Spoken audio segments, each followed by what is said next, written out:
In this Blender tutorial, I will show you how to make a procedural cardboard material in Blender.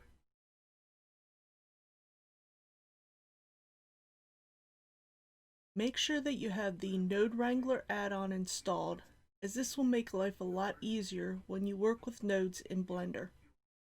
In the shading workspace, I add a Voronoi texture node.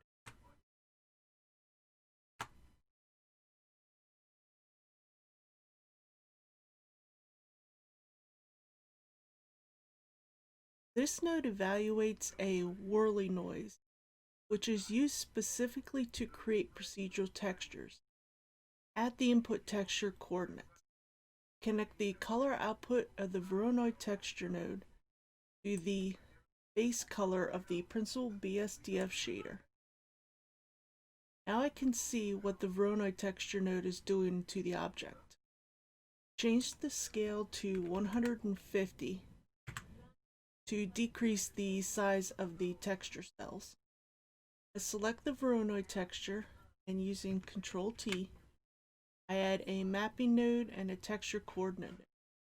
The mapping node transforms the input vector by applying translation, rotation, and scale. The texture coordinate node is used for the coordinates of textures, usually for the vector input for texture node. In this case, I'll be using the object output of the texture coordinate node. I duplicate the Voronoi texture node. Connect the vector output of the mapping node to the vector input of the second Voronoi texture. I also changed the scale to 200. I now add a mix RGB node.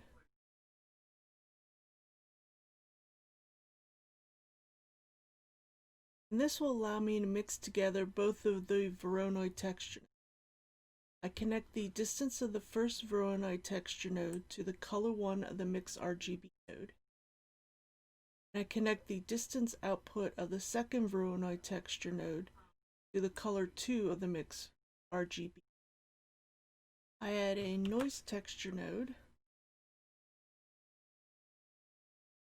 Place it between the texture coordinate node and the mapping node. The noise texture node evaluates fractal purlin at the endpoint texture coordinate.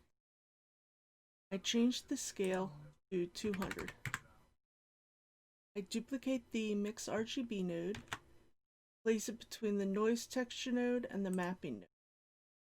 I connect the object output from the texture coordinate node to the color 2 of the second mix RGB node. I add a color ramp, place it between the first mixed RGB node and the principled shader. The color ramp will allow me to use a gradient to add colors to the material. Select the white color stop and change the color to a tan color. I'm using the hex code CCB5A4. Add a bump node. This will generate a normal from the height texture.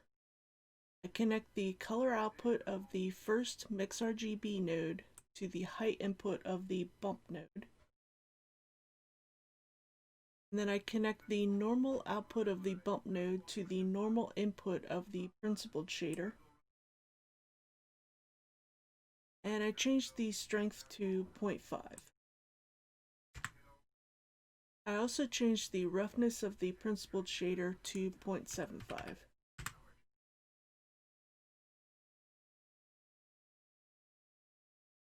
Thanks for watching. I hope you found this useful. Please don't forget to like, share, and subscribe, and turn on the notifications. Have a good day.